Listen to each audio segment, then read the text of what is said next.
দর্শক, চট্টগ্রাম এবং কক্সবাজার সমুদ্র বন্দরকে ৯ নম্বর বিপদ সংকেত, মহা বিপদ সংকেত দেখাতে বলা হয়েছে আবহাওয়া অধিদপ্তরের পক্ষ থেকে। এছাড়া শাহ আমানত আন্তর্জাতিক বিমানবন্দরে দুপুর ১২টা থেকে ফ্লাইট চলাচল বন্ধ ঘোষণা করা হয়েছে। এ নিয়ে আরও জানাতে চট্টগ্রাম সমুদ্র বন্দর থেকে যুক্ত হচ্ছেন সহকর্মী মাসুদুল হক। আমরা কথা বলবো তার সাথে। মাসুদ, সেখানকার পরিস্থিতি কেমন দেখছেন, বিস্তারিত জানাবেন আমাদের।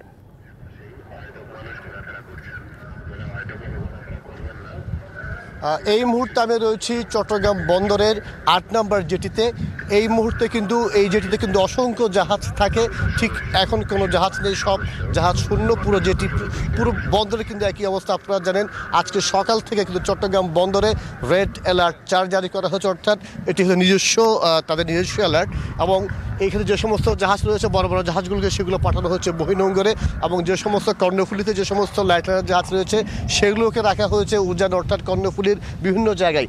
এবং আপনারা ইতিমধ্যে জেনেছেন গতকাল রাতে কিন্তু বন্দর কর্তৃপক্ষ তার একটি সভা করেছে, জরুরি সভা।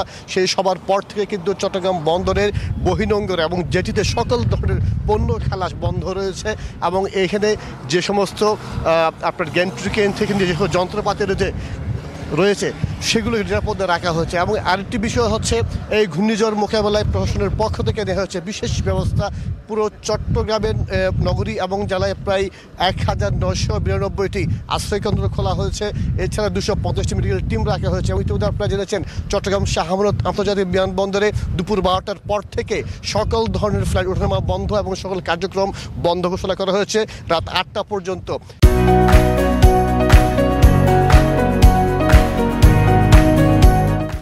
এছাড়া যে সমস্ত উপকূলবাসী যারা এখনও যারা উপকূলে বসবাস করছে তাদেরকে বলা হয়েছে দুপুরের পর তারা যাতে আশ্রয়কেন্দ্রে চলে আসে।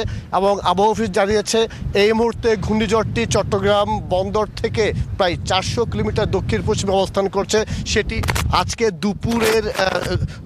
আজকে সন্ধ্যা নাগাদ বা মধ্যরাতে চট্টগ্রাম সহ বিভিন্ন উপকূলীয় অঞ্চলে আঘাত হানার কথা একটা সম্ভাবনা রয়েছে। যেমনটি বলছিলাম, এই ঘূর্ণিঝড় মোকাবেলায় প্রশাসনের পক্ষ থেকে সকল ধরনের তারা প্রস্তুতি সম্পন্ন করেছেন। এই ছিল আমার কাছে চট্টগ্রাম থেকে খবর। চট্টগ্রাম থেকে জানাচ্ছিলেন মাসুদ, ধন্যবাদ আপনাকে।